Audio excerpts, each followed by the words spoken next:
Bai, kaixo, hemen gaude, Nafarroko Unibertsitate Publikoan dagoen Euskal Lerroari buruz, Magisteritzako Euskal Lerroari buruz hitz egiteko. Asko dira, nolabait magisteritzaren edo irakasle eskolaren barruan gabiltzanok eta ez dakigu zein den gure historia, nondik sortu garen, nondik atera garen, eta askotan hori ez dakit, rutina baten barruan sartzen da, eta ematen du betidanik egon dela, eta ez da hala, beti egoten dira sorrera batzuk, eta kasu honetan sorrera pozgarri bat izan genuen, eta gero sorrera horren ondorioz, hemen jartzen dudan bezala, eskola jazarpena, magisteritza eskola deitutakoa, askotan eskola denez, eskolaren jazarpenarekin ere lotu behar izan dugu. Irakasle ikasketen Euskal Lerroaren jaiotza zoriontsua eta aurgaraiko eskola jazarpena bada hitzaldi honen izenburua.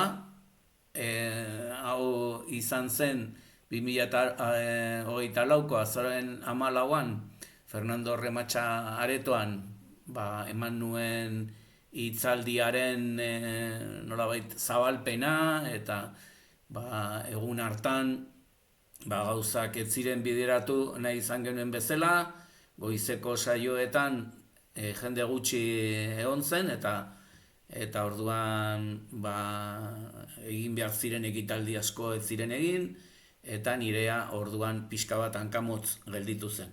Hori hobetzeko asmoz, hemen gaude, berriro horri heltzeko, eta nolabait han esan nahi nituenak eta erdizka esan nituenak nolabait behar den moduan esan ari izateko. Juan Carlos López Mugarza naiz, Nafarroko Unibertsitate Publikoko irakaslea, baina hemen egon baino lehenago izan nintzen magisteritza eskolako irakaslea, Zaragozako Unibertsitatearen barruan geundenean, baina Nafarroako zentroan, gure ikastetxea Iruñan zegoelako. Orduan atariko galdera batzuk edo proposatu nahi nizkien nire ikaslei, eta nolabait bereziki bertaratu ziren entzulei, eta lehenengo galdera zen nola iritsi zen Euskara Unibertsitatera Nafarroan. Ematen du betidanik egon dela, eta batek daki nondik sortu den. Gaur saiatuko gara horri buruz erantzun ematen. Eta bereziki irakasle ikasketa horiek nola sortu ziren Nafarroko Unibertsitate Publikoan. Eta nolabait aurrerapen bezala esan dezaket bidea ez zela hain erraza. Hemen daukagun irudia bada bai Euskarari kanpainarena, hori 1996an eta 2017an egin zen, eta nolabait Euskararen alde egiteko sortu zen kanpaina horren barruan kokatuko dut ere nire hitzaldia. Nolabait bai Euskarari lemapean, ezta? Hori izan zen gure eskolak autu zuen autua, Euskararen alde egotea.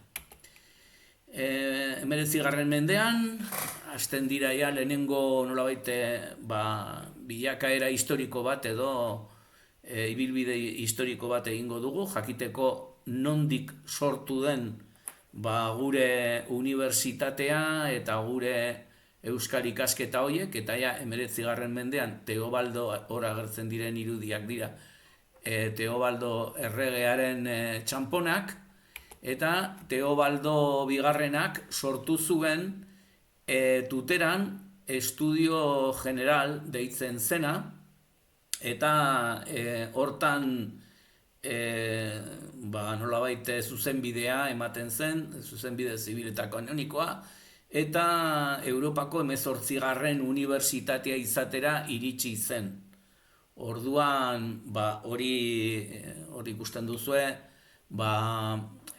txamponaren bestaldea, hor Teobaldo Bigarrena, Nafarroako erregea, Troiaseko txampaina aldekoa, eta Paris ondoko herrialdea da txampaina, eta hango erregeak, hango nobleak izan ziren Nafarroako erregeak.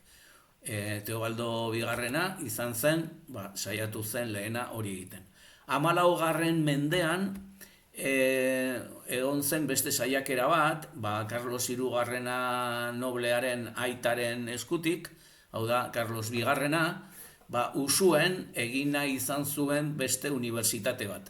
Eta azkenean ez zen gauzatu, baina horretarako Iratzeko abadea ere han egon zen parte hartzen proiektu hartan.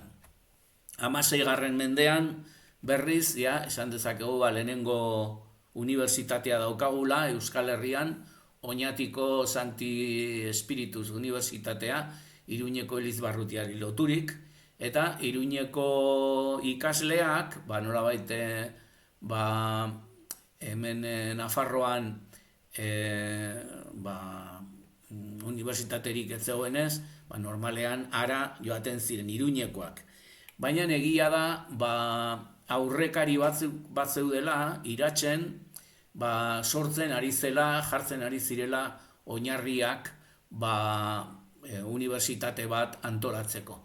Hor Benediktinoen eskutik egin zen, eta nolabait batzuek esaten dute, Oñati baino lehenago, bazegoela Iratzeko unibertsitatea. Nolabait 1529 aldetik edo, urtearen aldean edo egin zelako.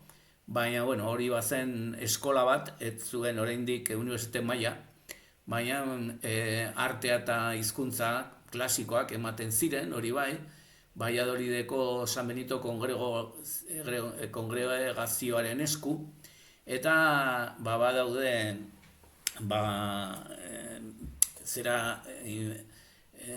informazio bitxiak, ebidez zegoen monje bat, Canales deitzen dena, eta nolabait bere burua identifikatzen du hango ikastetxeko ikasle bezala. Baina berez oraindik hori etzen unibertsitatea naiz eta izatez funtzionatu unibertsitatea balitz bezala. 17. mendean berriz, baditugula alde batetik Iruñan unibertsitate baten proiektua, hori Felipe erregearen eskutik, eta gaur egun adibidez horren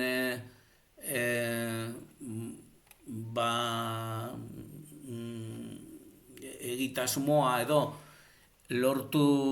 bultzatu zuen erregearen testua badugu Nafarroko Unibertsitate Publikoan, hemengo artxiboan, eta hemen irudietan ikusten den bezala, nolabait dokumentu horren entrega da.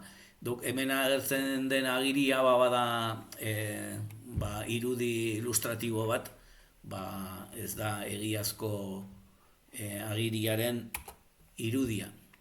Hemen berriz, hemen daukaguna badela Iratzeko Unibertsitatearen estatutuen lehenengo orriaren faksimila. Eta hori sortu zela unibertsitate bezala 1615-ean. Nolabait Aita Santuak eman zion gure unibertsitate honi, Iratzeko unibertsitateari, unibertsitate maila. Eta 1618an egin ziren nolabait unibertsitate horren estatutuak. 18. mendean, ilustratuen ikuspegi eskutik, Bergarako errege mintegi patriotikoa edo abertzalea deitzen dena, nolabait euskal ikasketak eta bereziki kultur mailako ikasketak bultzatu zituen, baina etzen mintegi hori nolabait etzen oraindik unibertsitate mailakoa izan. 19. mendean ere, egon ziren beste saiakera batzuk, oso interesgarri izan zen.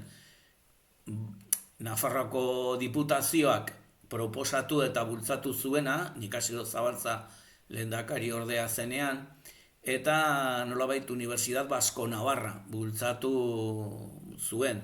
Baina, proiektua etzen aurrera atera, Fomentuko Ministeritzak geldiarazi zuelako. 19. mende honetan, dena den, euskal mugimendua, nolabait euskal mugimendu kulturala oso indartsua zegoen, eta Iruñan sortu zen Asociación Euskara de Navarra, eta hor jende famatua, zegoen Kampion, Iturralde Isuit, Ansoleaga, Aranzadi, Oloriz eta beste batzuk. Eta herriberan ere, nolabait euskal kulturaren aldeko mugimendua ere egon zen, Real Sociedad Tudelana de Amigos del País elkartearen eskutik. 19. mende honetan bertan, eta mugimendu euskaltzale honek bultzatuta, sortu zen Nafarroako Foru Aldundiak, Nafarroako diputazioak sortu zuen Euskara katedra bat. Kontua da, edo etzen inora aurkeztu, edo aurkeztu zirenak ez ziren behar bezalako mailakoak, zuten gainditu azterketa, kontua da, utxik gelditu zela postua. Eta, naiz eta katedra egon, ez zegoen irakaslerik. Euskal Herriko beste lekuetan ere, gauzak nolabait sortzen mugitzen ari ziren, eta Deustun sortu zen unibertsitate famatu bat, Deustuko unibertsitatea, eta gaur egun nolabait oraindik ere indarrean dagoena. Eta sortu zen Enseñanza Katolika elkartearen eskutik. Nafarroan bezala, Bizkaian ere sortu zen, diputazioak sortu zuen Euskara katedra bat, Instituto Bizkaino delakoan, eta hartara aurkeztu ziren 3 gizon ospetsu, 5 ziren aurkeztu zirenak, hoien artean 3, gero Euskal hizkuntzaren historian eta Espainiko letren historian ere garrantzitsuak izan direnak. Alde batetik Sabino Arana, bestetik Miguel de Unamuno eta bestetik Resurrección María de Azkue. Sabino Arana famatua politikan Euskal Alderdi Jeltzalearen sortzailea delako, Miguel de Unamuno Salamankako errektoria izatera iritsi zelako, eta Resurrección María de Azkue nolabait euskaltzaindiko burua izan zelako.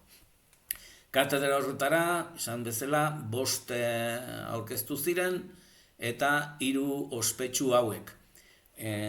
Katedra atera zuena izan zen Azkue, eta Miguel de Unamunoren jarrera ez zen oso gustura gelditu, bera izan zelako nolabait titulazioen aldetik doktorea zen bakarra eta titulazio egokia zeukan bakarra, eta nolabait filosofia eta letren aditua zena. Baina eman zioten zerari, Azkueri.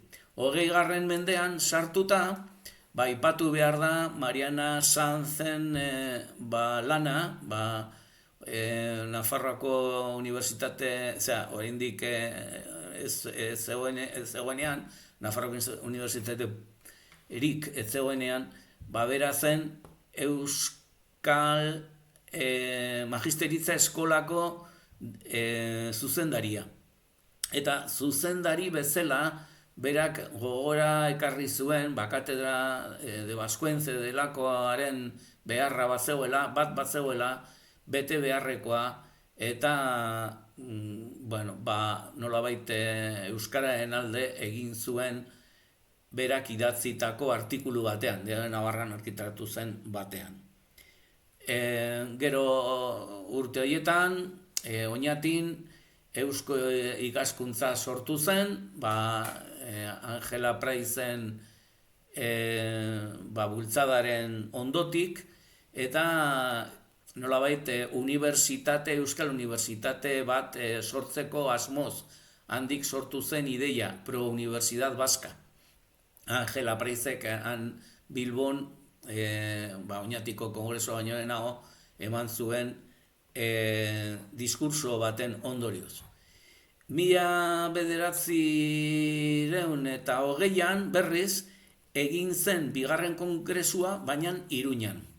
Eta nolabait hasi ziren garatzen estatutuak Euskal Unibertsitate hori aurrera eramateko.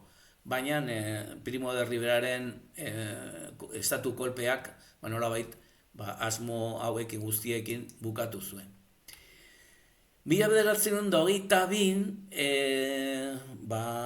irakasle eskolan, magisteritza eskolan, zegoen euskara katedra hori nolabait sortua, baina irakaslerik gabe, orduan osatu zen eta Jesus Arantzadik lortu zuen irakasle eskolako euskara katedra hori. Orduan nolabait hasi ziren ikasketak euskaraz gure eskolan. Baina 1926an gerraren ondorioz nolabait gure egitasmo guztiak zapuztu ziren euskarari zegokionez, kulturari zegokionez eta egoera politikoari zegokionez. Estatu kolpea orduan etzen soilik izan estatu kolpe politiko bat edo militar bat, baizik eta izan zen ere kulturaren kontrakoa. Eta nolabait kaltetu bat izan zen Miguel de Unamuno bera, Salamankako unibertsitateko errektorea zelako, eta han urrian gertatu zen ekitaldi bitxi bat, igrekiera ekitaldia zenean, han zeuden ikasleak egoteaz gainera, politikariak ere egon ziren, eta bereziki politiko gutxi zeuden denbora hartan denak nolabait militarrak ziren nagusi, gerran zeudelako, eta orduan han egon zen Milan Astrain, eta dirudien ez zitzaion gehiegi gustatzen, Unamunok esan zuena, eman zuen hitzaldia, eta esan zituen hitz gogor haiek, ezta? Inteligentzia eta nolabait eriotza lotuz. Nolabait esan zuen hiltzeko inteligentzia eta gora eriotza. Eta orduan, ematen du, edo kronikek esaten dute, Unamuno altzatu zela eta esan ziola Milan Astrairi, zuek garaituko duzuela, baina ez duzuela inoiz ere konbentzituko. Venceréis, pero no convenceréis. Horrek esan nahi du, egoera oso txarra zela frankisten aldean. Errepublikaren aldetik berriz, Euskal Herrian, Eusko Jaurlaritzak ia herri independiente bat edo aurrera eramaten zuena, zenolabait isolatua zegoen, eta bere eginkizunen artean izan zen Euskal Unibertsitate bat sortu, Eusko irakastola nagusia. Eta nolabait jende asko hasi zen klaseak ematen medikuntzan hor irudian ikus daiteken bezala. Gerra izan ondoren, galdu ondoren, gure unibertsitateak, gure Euskal irakastola hori nagusia desagertu zen, jakina, eta magisteritza eskolan bere ikurrari gaineratu zion erramu koroa, Frankok emandakoa, nolabait Nafarroa bere alde egoteagatik. Hori ikusten duzuen zigilua da askoz ere berriagoa, nolabait Euskal Eskola Unibertsitate mailakoa eta EGB sortu zenean. Orduan hau da 1980ekoa, baina hor ikusten da zenolako zigilua geneukan Frankok emandako erramu koroa horrekin.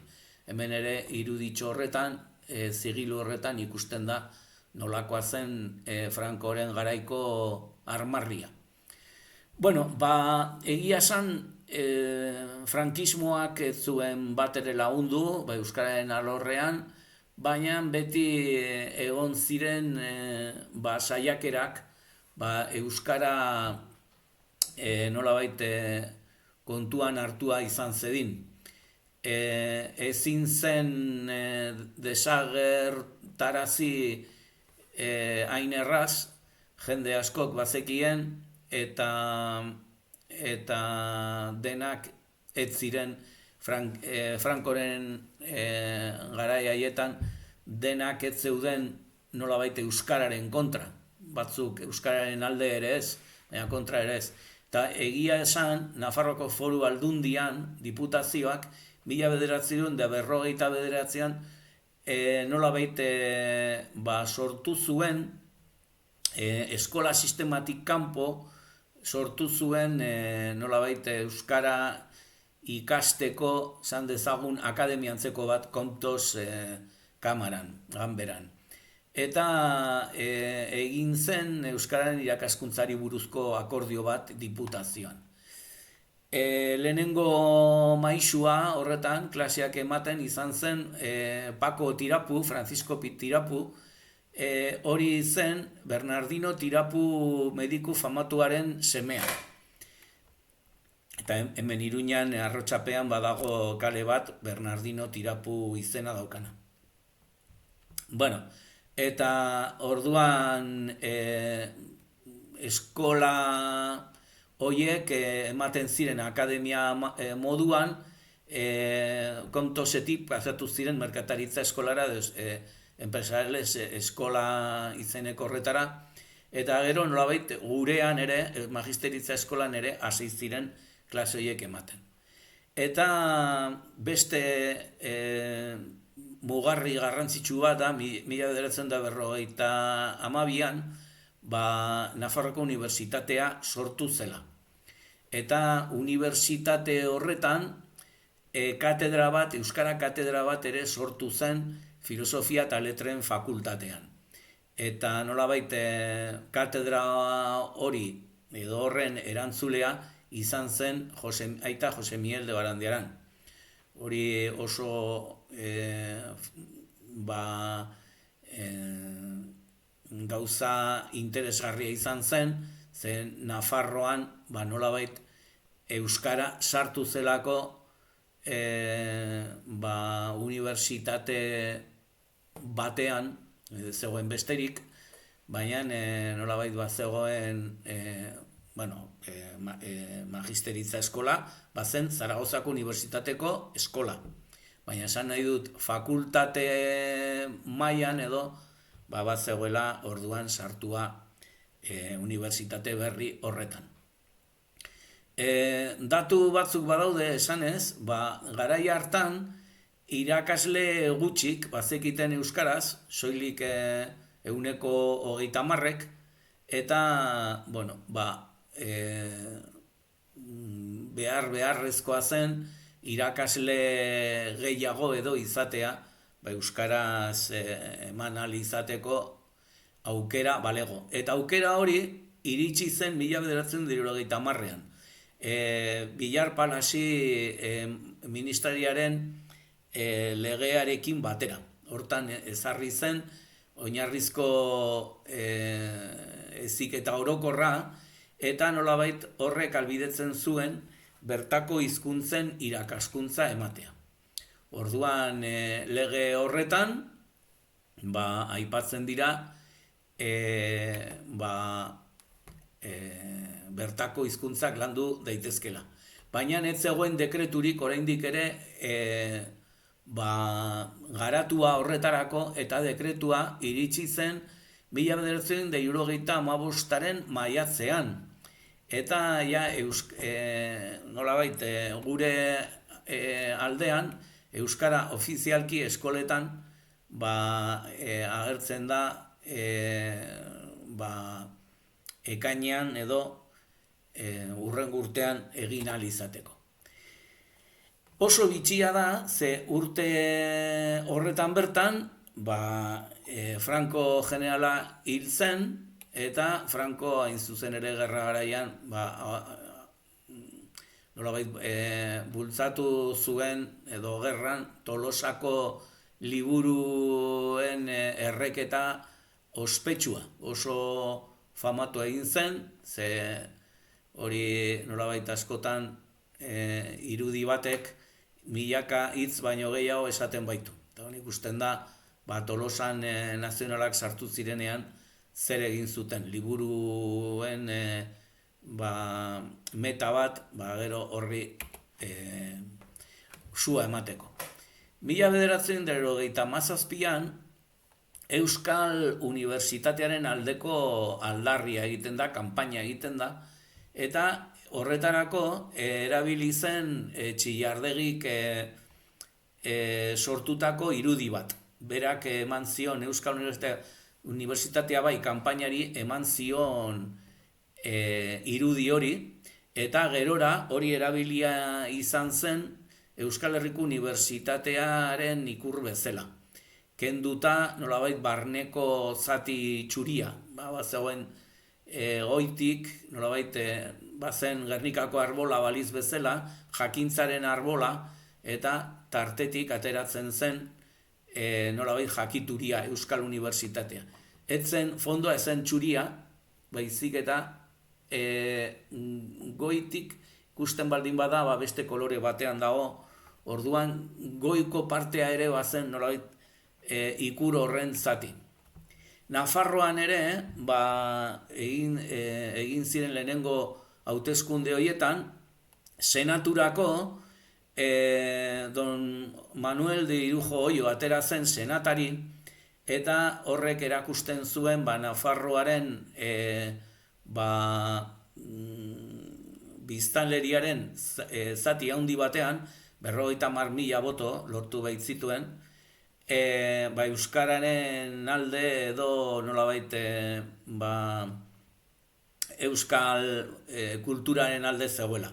Hain zuzen ere, gainerako senatari guztiak UCDek hartu zituen, baina nolabait 55.000 botorekin, edo esan nahi dut, senaturako ikusten zen, nahiko orekatuak zeudela indarrak Nafarroan. Nolabait euskal kulturaren alde erdia, eta nolabait euskal proiektuaren kontra beste erdian. Dena den, hori 1997an ere egiten da lehenengo aldiz Udako Unibertsitatea Iruñan, eta Udako Euskal Unibertsitatearen ibilbideari nolabait gerora eman zaio jarraipena. Eta urte berean aipatu zen Euskal Unibertsitate barruti bakarra edo egiteko beharra. Eta Bergaran egin zen, bildu zen barruti bateratuaren aldeko batzordea. Baina nolabait Nafarroa kanpo gelditu zen, erabaki zuten egitea ikusiz Nafarroan indarrak banatuta zeudela, eta arazoak egon zitezkela, euskal barruti bakarra edo egiteko berehalase, erabaki zuten egitea soilik 3 probintzetarako. Gauza bera gertatu zen Eusko Jaurlaritzarekin, ikusi zutela Nafarroan gauzak oraindik eztabaidan zeudela, eta presa zegoen nolabait Euskal Autonomia Erkidego bat sortzeko, eta egin zena ikus daiteken bezala, izan zen armarritik Nafarroakoa kentzea eta ustea hor leku huts bat, nolabait egorri, gogoratuz Nafarroak baduela kolore hori, eta egunen batean Nafarrek sartu nahiko balute, atea irekia usteko. Baina inoiz ez zaie galdetu Euskal Dunei Nafarrei sartu nahi duten, edo duten sartu nahi komunitate horretan, orduan gelditu zen hori sine die. 1980 orduan Euskal Herriko Unibertsitatea sortzen da, orain logo aldatu da, ez da lehen ikusi duguna, ez da Euskal Unibertsitatea bai kanpainaren aldekoa, baizik eta aldatu da, jarri dute Euskal Gernikako arbola ikusten da irudi horretan, Txillardegik nolabait esaten zuen bezala, batzuek irudikatzen dute nolabait gehien bat ez Gernikako arbola bat baliz bezala, bizik eta Euskal Autonomia Erkidegoa baliz bezala, eta goitik eman zabaltzazu hori Gernikako arbolaren kanta famatuaren apaldi bat dena. Eta neurri batean, Nafarroako magisteritza eskola gelditzen da mugimendu hauetatik guztietatik kanpo, eta bere kasa hasten da lanean Zaragozako Unibertsitatearen barruan kokatua Euskal Distrito horretatik kanpo, eta Euskara berriz hasten da bere ibilbidea era autonomoan, eta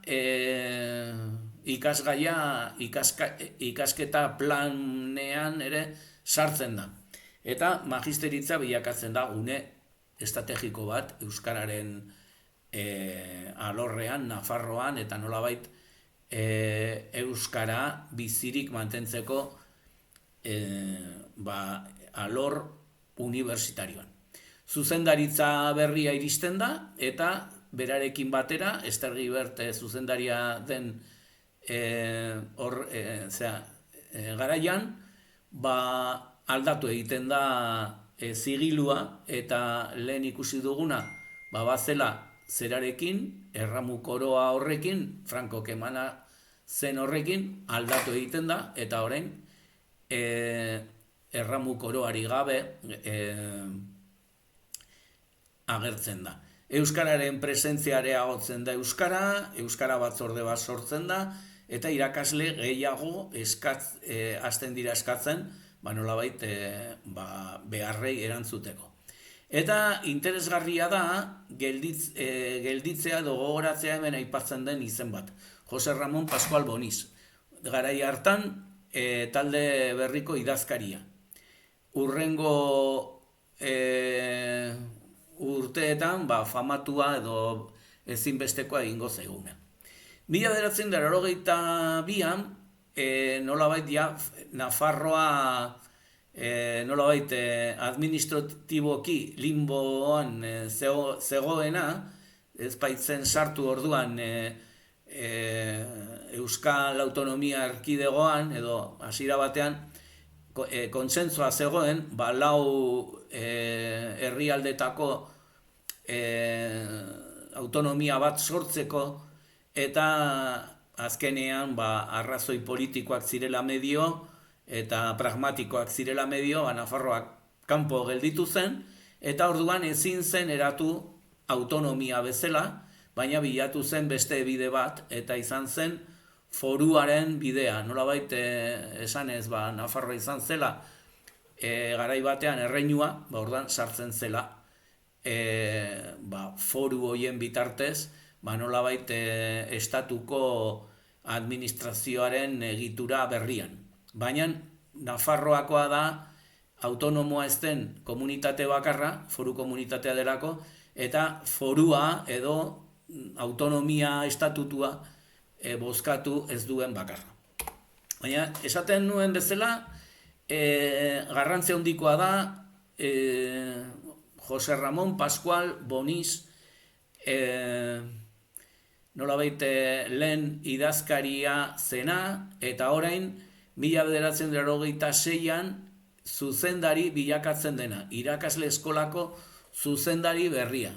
Eta bere programaren barruan sartzen duena da Euskal Lerroa. Eta zuzendaritza berrian, berarekin batera badaude Txaro García de Jalón, zuzendari ordea, eta Javier Etxeberria idazkaria. Jose Ramon Pascual Boniz, bere agertzen da, hartzearen egunean edo bere karguaren hartzearen egunean aipatzen du Euskal Lerro bat sortu behar duela gure unibertsitate barruan. Denbora hartan gure unibertsitatea Zaragozako unibertsitatea zela. Eta agintari guztien artean hori aldarrikatzen du. Zergatik, ematen dituen arrazoiak da, Nafarroa lurralde elebiduna dela, irakasle beharra dagoela, eta nolabait bereziki konpromisoa akademiko bat hartu duela Euskaldunekin eta bere lurrarekin. Eta, hemen baduzue orduan gero ekainean unibertsitateko klaustroak edo eskolako klaustroak aho batez onartzen duela nolabait zuzendariaren erabakia. Bazegoen nolabait programaren barruan, baina behar zen ere klaustroaren onespena. Eta klaustroak aho batez esaten du baietz. Hemen ikusten duzue unibertsitateko logoa azken urteetan erabiltzen zena. Ugarte de San Juan, HSJ ikus daiteke hor, eta Ugarte de San Juan bazen unibertsitateko edo eskolako patroia, nola esateko, patroi laikoa. Ugarte de San Juan doktorea bazen Donibane Garazikoa, eta 16. mendean oso filosofo eta psikologo famatua. Nafarroako konkistaren garaian, nolabait alde honetara etorri behar izan zena, Nafarroa nolabait Nafarroako erregearen esku gelditu zelako, eta orduan handik etorri ziren Montarrak zirenak, eta alderantziz, Montarrak hemen jazarriak zirenak, joan behar izan ziren bestaldera. Hemen prensan aipatu zen, oso aipatu izan zen, mugarri handi bat izan zelako, gauza bitxi bat, gutxitan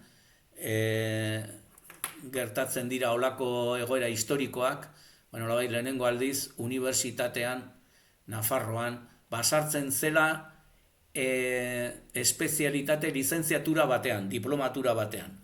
Lehen ikusi dugu, katedrak bai egon zirela, bai Nafarroko unibertsitatean, eskola unibertsitarioan ere, gure eskolan ere bat zegoela, katedra modura, hau da, irakasgai bezala, edo kultur ekitaldi bezala, baina benetan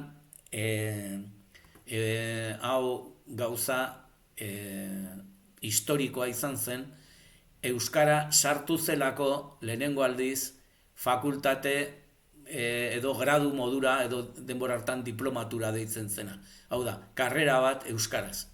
Eta hemen ikusten dira, Txaro García de Jalón eta Jose Ramon Pascual Boniz prentsaurrekoa ematen, esanez, gure lurra elebiduna dela, eta orduan behar zela ere Euskara nolabait landu unibertsitate honetan.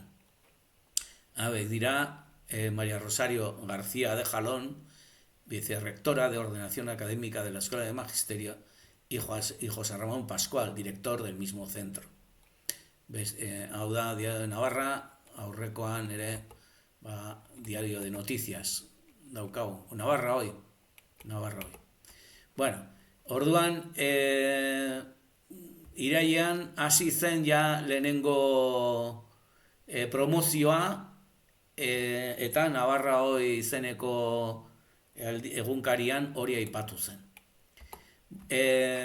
Handik egun batzutara, eskola batzarrean, Eduardo Lakasta doktoreak eskatu zuen jartzeko beharrezkoak ziren baliabide guztiak euskara erabili ahal izateko eskola batzordetan. Gero eskolako irakasle hau Nafarroako Unibertsitate Publikoan iritsi zen dekanoa izatera. Hezkuntza fakultateko dekano bere izan zen, bozketaz aukeratutako lehenengo dekanoa. Eta hezkuntza hitza fakultateari eman ziona. 1986an, abenduaren 17an, urte berean, baina bukaeran, Nafarroako eremua 3 zonaldetan zatikatzen da. Ley Foral del Vascuence aldarrikatzen da, eta horrek egiten duena da nolabait Nafarroa zatikatu, eta euskararentzat nahiko desegokia izan. Abenduaren 20an berriz, gure eskolak jarraitzen du bere lana, eta lortzen duena da ega lortzea euskal lerroko ikasleentzat. Eskaera egiten du,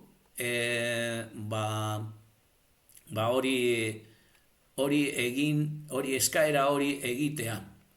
Eta beste alde batetik, lehenengo aldiz entzuten da, eskola batzorde batean, irakasle bat euskaraz hitz egiten, osorik, lehenago ez ziren irakasleen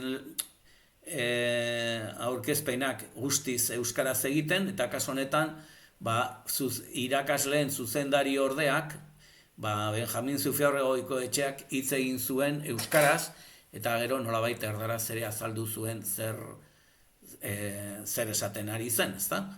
Eta klaustroak ere beste alde batetik erabaki zuen eskolako abesbatzak izango zituela 2 izen, bat erdaraz eta beste bat euskaraz, izen elebiduna izango zuela. Bueno, hurrengo urtean sortzen da Nafarroako Unibertsitate Publikoa. Sortzen da legea, ez berez unibertsitatea bere eraikinetan eta bere ikasgaietan edo ikasgaiekin, baizik eta gutxienez legea sortzen dela. Unibertsitatea sortzeko egitasmoa. Eta gure unibertsitatea, oraindik ere Zaragozako Unibertsitatea zenean, jarraitzen du bere ibilbidea, nolabait euskaraz klaseak ematen, eta nolabait euskararen normalizaziora edo hurbiltzen saiatzen, eta tarte horretan UPNek nolabait egin zituen parlamentuan galdera batzuk euskara katedrari buruz, fiskalizatzeko zituen gastuak, irakasleen soldatak, zenbat ikasle kopuru genituen, zenolako ikasketa planak geneuzkan, eta,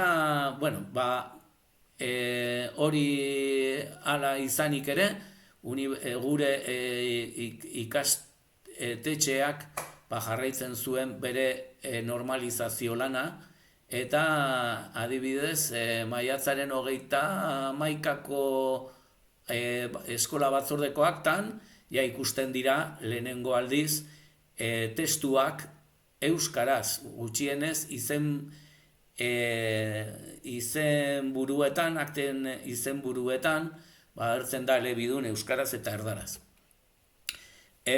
Presio politikoa dena den areagotzen da, eta berriro urriaren 15ean urrengo kurtsoaren hasierarekin batera, euskal testuak nolabait ikusmiran jartzen dira, esanez Nafarroan erabiltzen ziren testu liburuak, Euskal Autonomia Erkidegoan erabiltzen ziren berberak zirela, eta hemen ez zeudela onartuta, eta orduan nolabait berriro euskal irakaskuntza ezbaian edo jartzen da.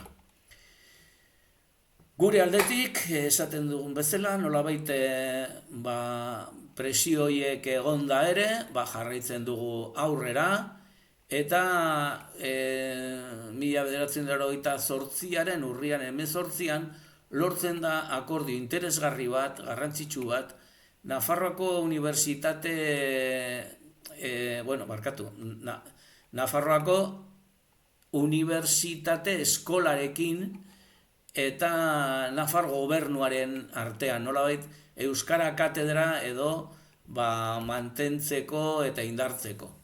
Eta berriro ere, jakina, parlamentutik egoten da berriro fiskalizazio berri bat. Jakiteko lehen ikusi dugun gauza bera. Zenolako akordioa sinatua zegoen eta zer dela eta egiten zenola. Esanak esan, gure ibilbidearen barruan beste garaipen txiki bat daukagu. Azkenean, eskatu zen bezala, ega lortzen dugu gure ikasleentzat. Foru agindua iritsi zen abenduaren 31an.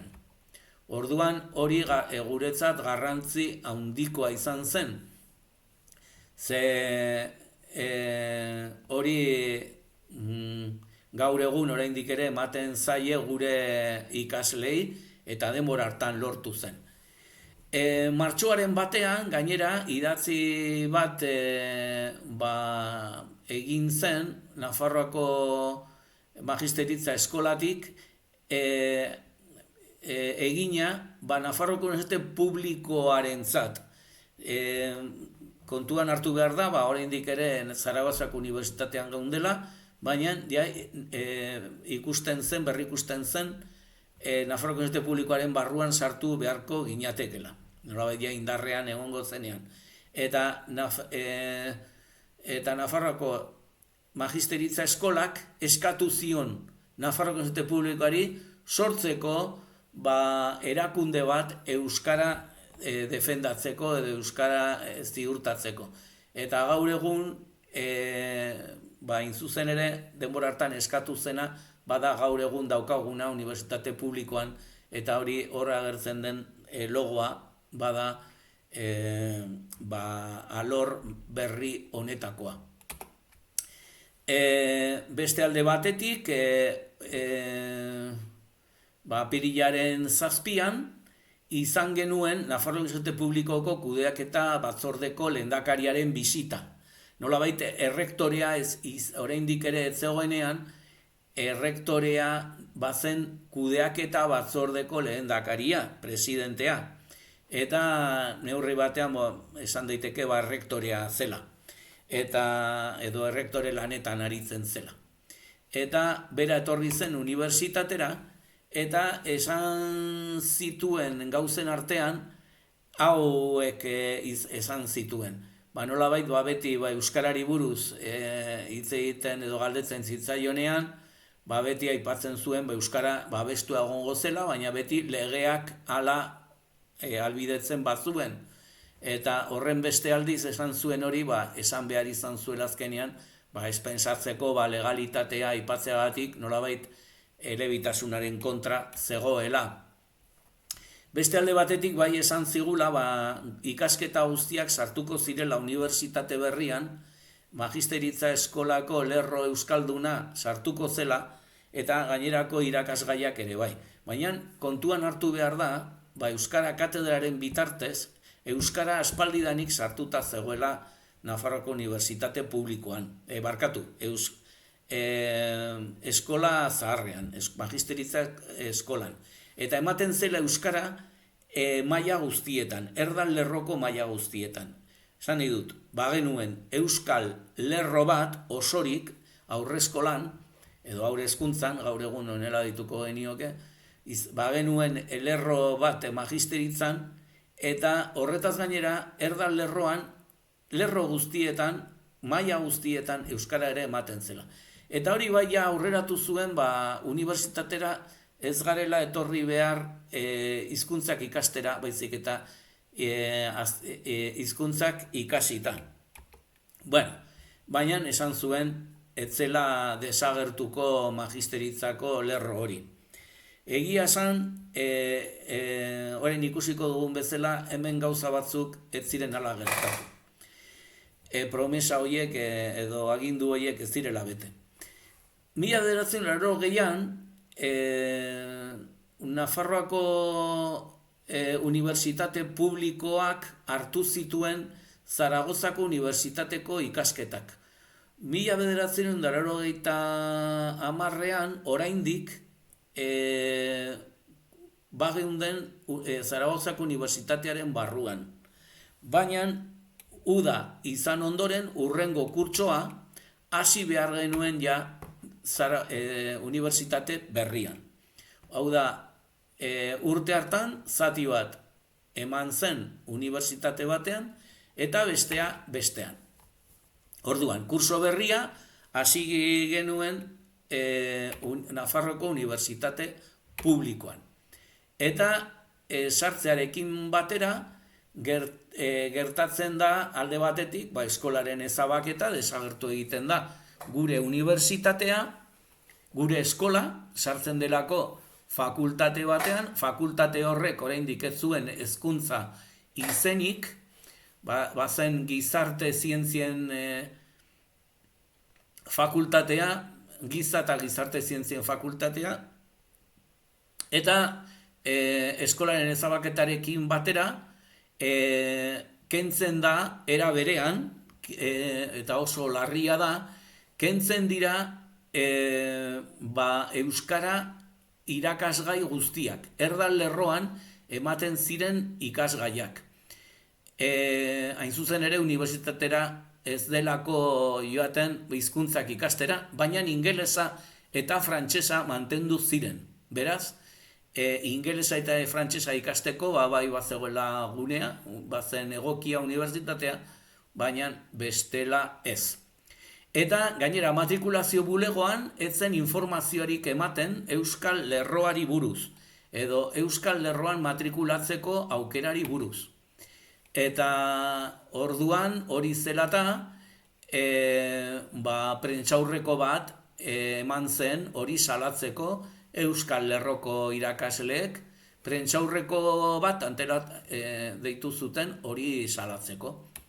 Eta hain zuzen ere, azaroaren 20an, nolabait Frankoren heriotzaren egunean, urtemugan, Nafarroko Unibertsitate Publikoak aldez aurretik ezer ere iragarri gabe, desustatu zituen, debekatu zituen euskal ikasketak. Eta nolabait prentsan ere ikusi zen, nolabait hori erabaki hori egia esan oso bitxia izan zelako,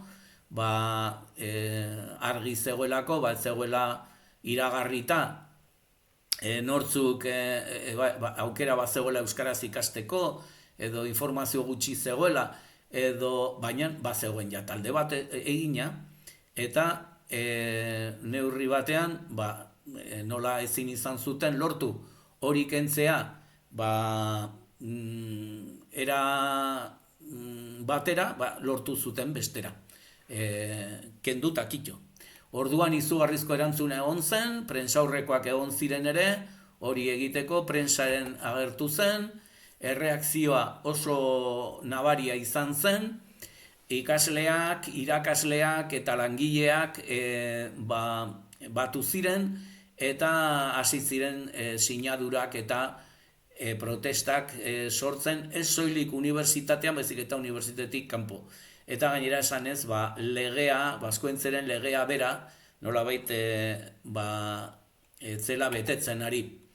Lortu ziren 1967 sinadura. Hori nupeko erregistro orokorrean eman ziren 8 egunetan. Gaur egun igual, gaur interneten garaian bizi garenez, 1967 likes ez dira gehiegi batzuentzat, baina denbora hartan dena eskuz egin behar zen eta sinadurak lortu, eta hori hain zuzen ere zenbaki handia izan zen. Bueno, egun hartan eman ziren 8 egun pasa ondoren, eman ziren hoiek, sinadura hoiek, eta mantendu genuen bilera bat kudeaketa batzordeko buruarekin. Eta berak esan zuen, eman zen akordio hori, hain zuzen ere, informazio zehatzak zituztelako, esanez, ikasketak gainbera zijoazela Euskal Herri osoan, eman ziren datu batzuk, eta gainera oso garesti ateratzen zela. Eta eman erabili zituen datuen artean, eman zigun horri bat, eta hor agertzen dira datuak. Eta ondorioz jartzen du, en consecuencia a la vista de estos datos, se propone un solo grupo NGB en espera de futuras expectativas para otro año.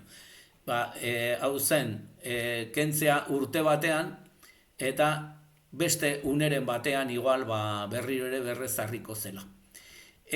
Sinadurak eman ziren, bilera izan genuen lehendakari jaunarekin, eta kalean oraindik manifestazioak eta nolabait prensan nolabait oihartzun handia izan zuen.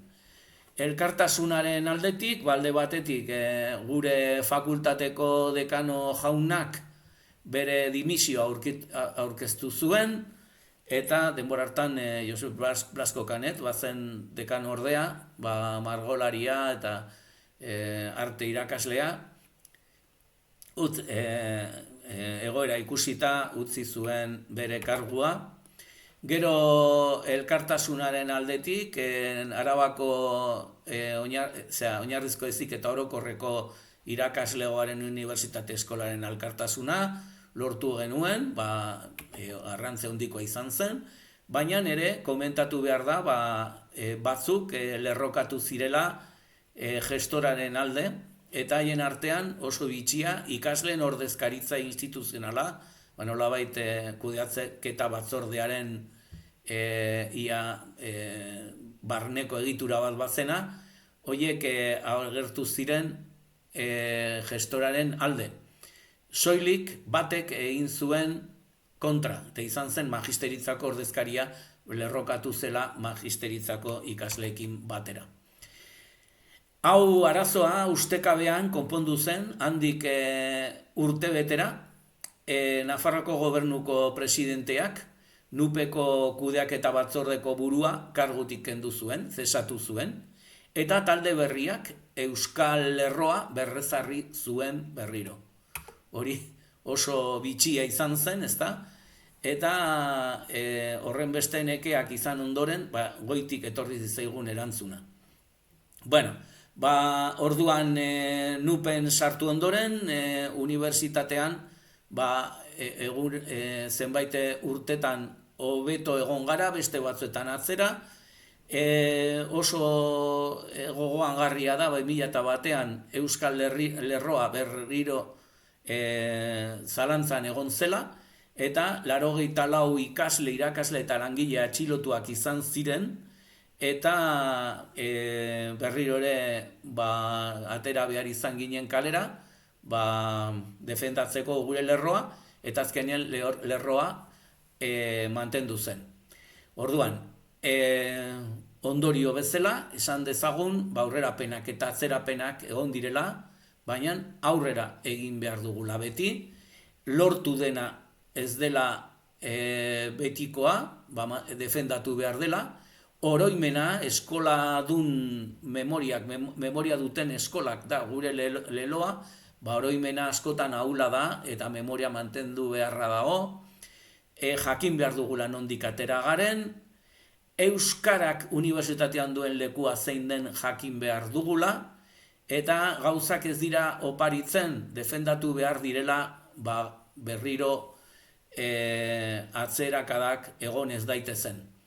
Eta bukatzeko, magisteritza eskola, irakasle eskola, memoria duen eskola bat badela, eta zuek zaretela memoria horren katebegiak, eta ez duzuela ahaztu behar nondi gatozen, eta zure ondorengoi ere helarazi behar diozue mezu hau. Eta besterik ez, mila esker, entzuteagatik eskerrik asko, eta segi beti aurrera. Mila esker.